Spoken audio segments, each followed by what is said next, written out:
గన్నవరం మాజీ ఎమ్మెల్యే ఉదయన హైదరాబాద్లో అరెస్ట్ చేశారు. మాకైతే చాలా కొరత రాష్ట్రంలో ఉండే కార్యకర్తలు. ఎందుకంటే అతను తెలుగుదేశంలో పుట్టి పెరిగి తల్లిపాలు తాగి రొమ్ము గుద్దినోడు. అతను వాడిన భాషకి ఫ్యాక్షన్ ఏరియాలో అయితే ఇప్పటికి అతను ప్రాణాలతో ఉండేవాడు కాదు. ఇక్కడ కాబట్టి నువ్వు బతికి బయటపడ్డాడు.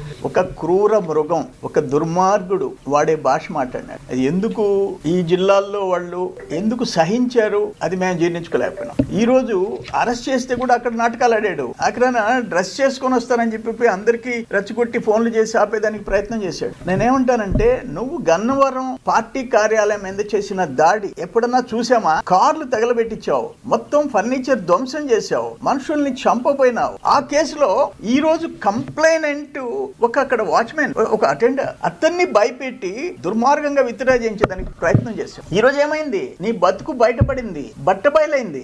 మీకు గుర్తుందో లేదో గాలి జనార్దన్ రెడ్డి కేసులో ఒక జడ్జి వాళ్ళతో చేతులు కలిపాడని జడ్జి సస్పెండ్ అయినాడు.